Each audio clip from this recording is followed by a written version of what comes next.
తాను దివంగత CM YS Rajasekhara Reddy అత్యంత సన్నిహితుడిని కావటం వల్లే తనపై ఈ తప్పుడు వార్తలు రాశారని డిప్యూటీ సీఎం భట్టి మండిపడ్డారు. ప్రజలకు నిజానిజాలు తెలియాలని డిమాండ్ చేశారు. వ్యక్తుల వ్యక్తిగత విషయాల జోలికి ఎవరు వెళ్లవద్దని హితవు పలికారు. మంత్రుల మధ్య పంచాయతీ పెడతామంటే కుదరదని హెచ్చరించారు.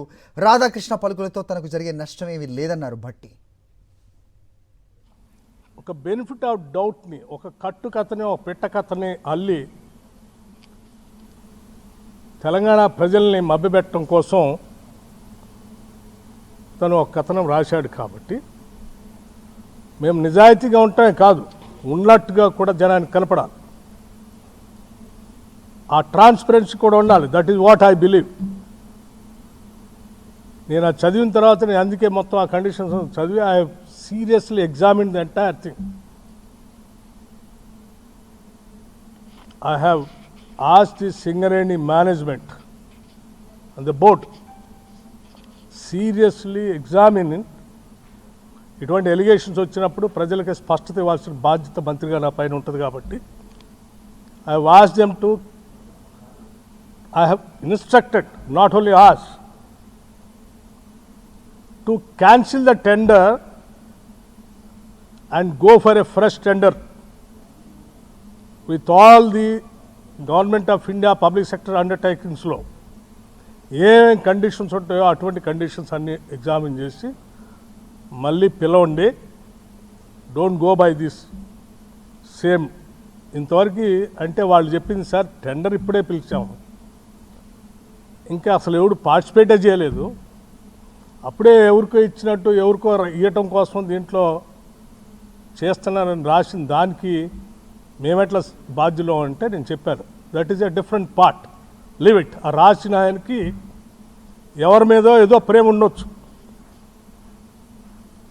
లేకపోతే నేను మొదటి నుంచి కాంగ్రెస్ పార్టీలో ఉండి రాజశేఖర రెడ్డి గారికి అత్యంత సన్నిధుడిగా ఉండటం వల్ల రాజశేఖర రెడ్డి గారి మీద ఉన్నట్టు కోపంతో నా మీద కూడా కోపం చూపించడానికి రాసి ఉండొచ్చు. కానీ ఇవన్నీ రాష్ట్ర రాజకీయాలకి సింగరేణికి సంబంధించినవి కాదు, పాలనకు సంబంధించినవి కాదు.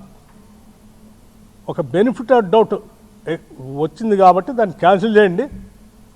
మిగతా విషయాలన్నీ కూడా నేను రాధాకృష్ణ తేల్చుకుంటాము. ఇది ప్రజలకు సంబంధించింది కాబట్టి ఇమ్మీడియట్గా క్యాన్సిల్ ఇట్ అని చెప్పాను.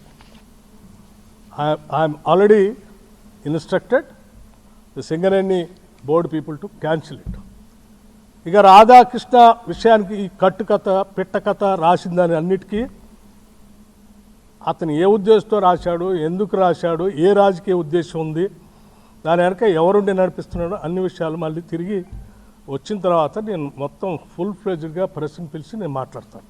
అప్పటి వరకు మాత్రం I just want to make it very clear to the people of Telangana that నేను ఈ బాధ్యతలో ఉన్నంతకాలం ఏ గద్దల్ని, ఏ దోపిడీదారుల్ని, ఏ వ్యవస్థీకృతమైనటువంటి క్రిమినల్స్ని తెలంగాణ ఆస్తులపైన కానీ తెలంగాణ వ్యవస్థలపైన కానీ నేను పడనేను. I will be keep protecting those things. I will stand for that.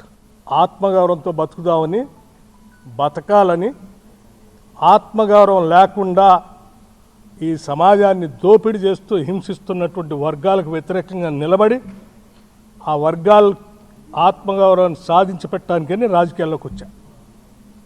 I also live with the same self respect. I don't bend for anything. You cannot cook the stories and right. You don't have any right to spoil the image of other individual personalities. You cannot assassinate. What right you have? మంత్రి కానీ మంత్రులు కానీ ఈ రాష్ట్ర ప్రజల విస్తృత ప్రయోజనాల కోసమే పనిచేస్తూ ఉన్నారు.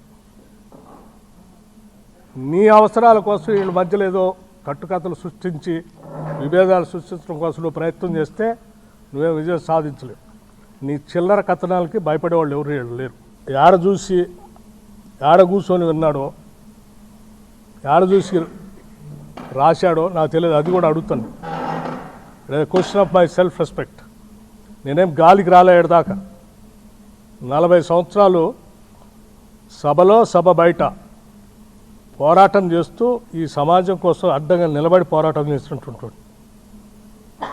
నీచ నికృష్టపు దిగజారిపోయి రాజకీయాల కోసం ఇటువంటి కట్టుకథనాలను సృష్టించడం లేకపోతే వాటిని స్ప్రెడ్ చేయటం చేసే అంత వీక్ క్యారెక్టర్ కాదు బట్టి విక్రమార్క.